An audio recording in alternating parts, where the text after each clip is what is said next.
From Nigeria to Southern Africa, the climate crisis is no longer a distant threat. It is here, ravaging lives and economies. For millions of Nigerians, this year's flood will forever be etched in their memory. We usually experience flood on a yearly basis in August. The roads are not usually accessible. We use canoes to navigate through the village, but we get a bit of respite from October. Donge is one of over 3 million Nigerians displaced by catastrophic floods that swept through the country this year. I have farmlands where I planted maize, pepper, and soya beans.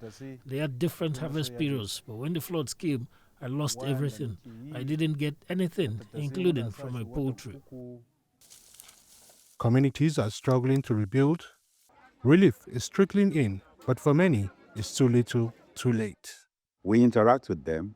We go to see them, to talk to them one-on-one, to understand their worries, their pains, what they are passing through, to put ourselves in their shoes, at least for some moments, and to understand with them. And while we do that, we also go along with relief materials. The potential economic losses from the 2024 floods in Nigeria are estimated to be almost $1 billion, according to government agencies. As communities like this one work tirelessly to rebuild, the question lingers: how much longer can Africa's most vulnerable countries continue to adapt without meaningful global support for climate change?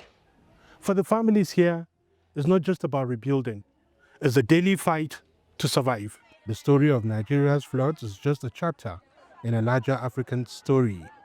In the south, prolonged droughts are crippling economies, while cyclones in the east have left communities in tatters. One of the major issues, or one of the issues we face as a continent, is the financial constraint. I mean, we don't have that resources, and it's a major challenge.